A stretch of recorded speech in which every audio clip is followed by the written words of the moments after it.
Hey guys, I hope everybody is doing as well as they can through this cold and flu season.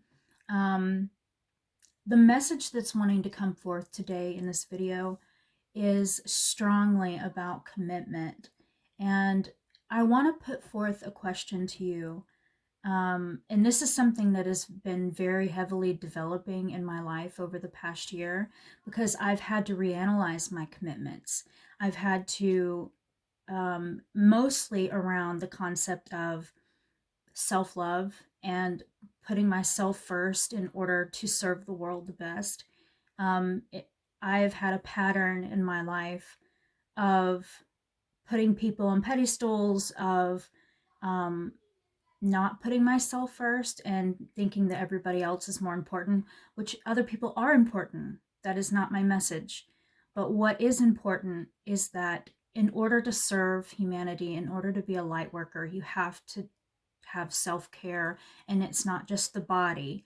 It's a very mental thing, and it's a very spiritual um, in a spiritual metaphysical way, taking care of your mental body, your emotional body, healing the inner wounds, or I should say first identifying the wounds that you carry inside, and then healing those.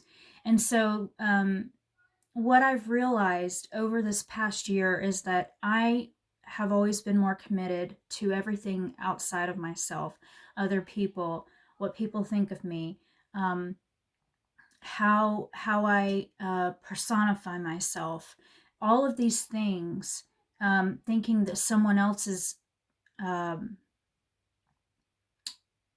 that that their health, mental and physical, is more important than my own.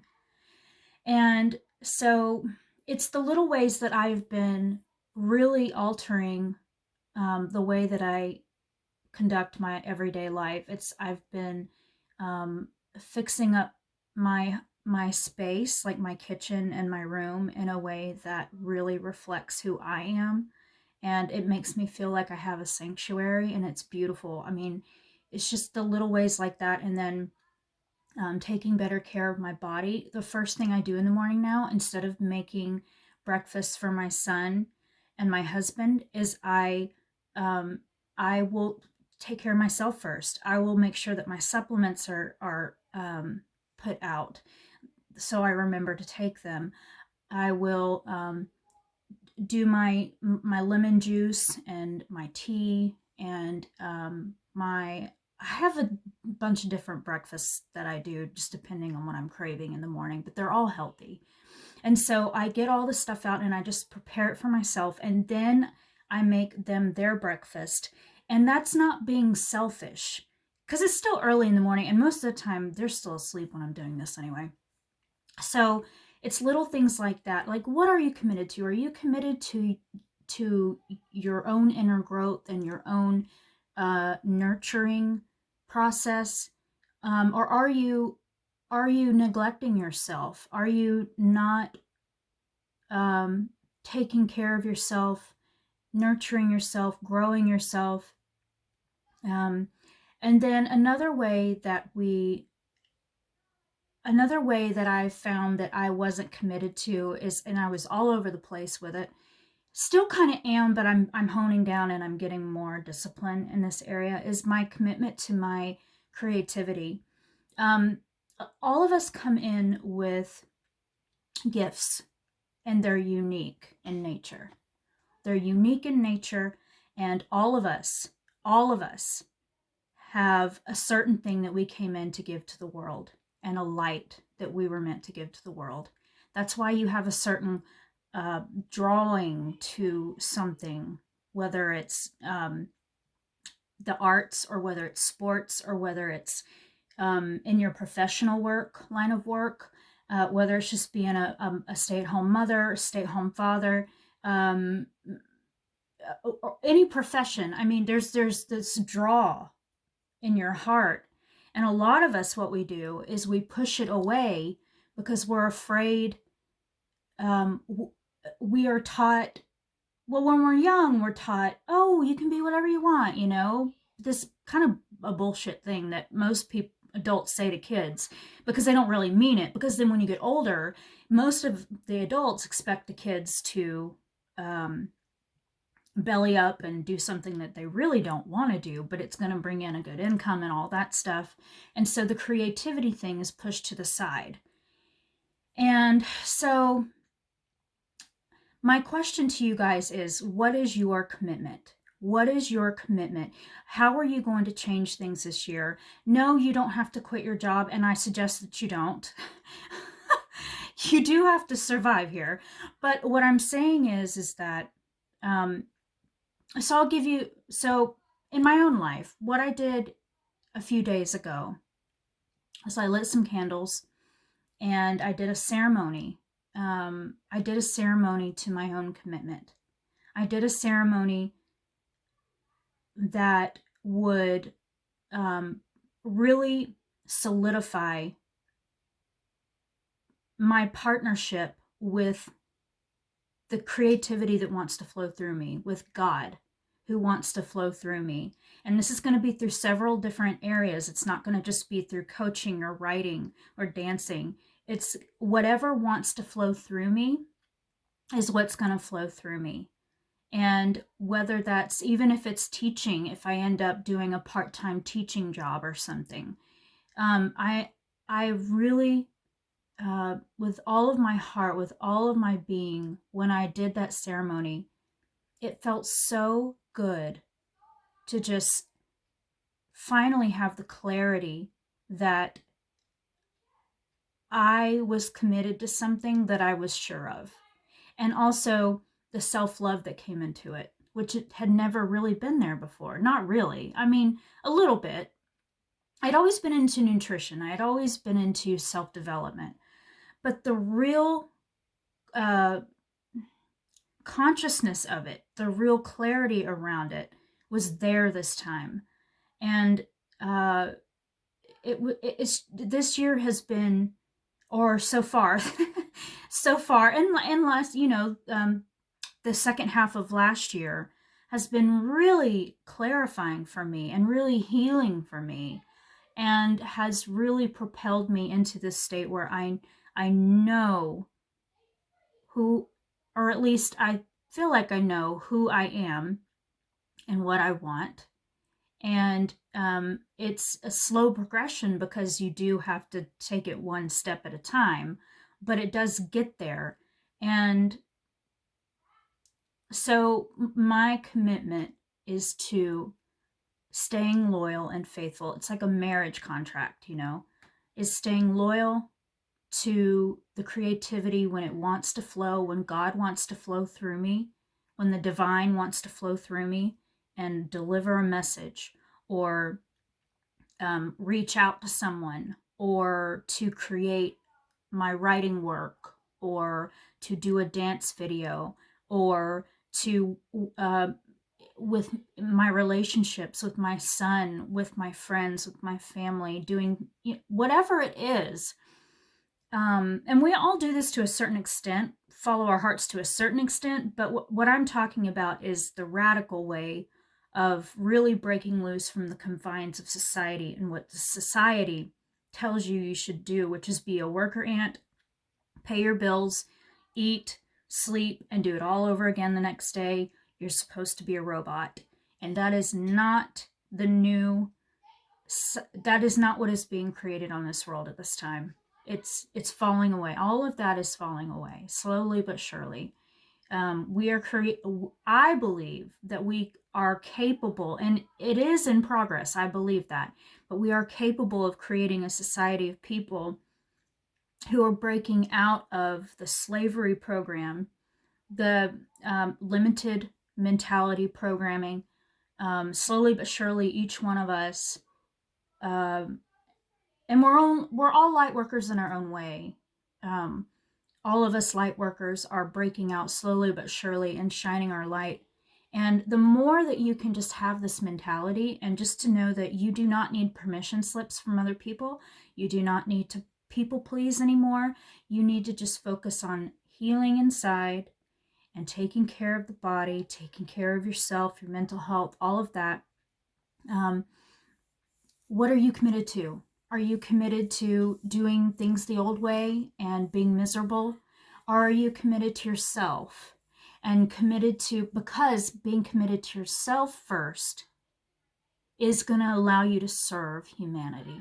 It's going to allow you to open up the heart chakra, to love more, to give more of yourself, more of your energy. So yeah, that when I did that ceremony the other day, I really meant it with all of my heart. Like, this is a change for me. This is a permanent change. And yes, things are always changing, and you never know how your heart's gonna, how God is going to direct you in the next step. But for right now, you know where you're at and where you're headed.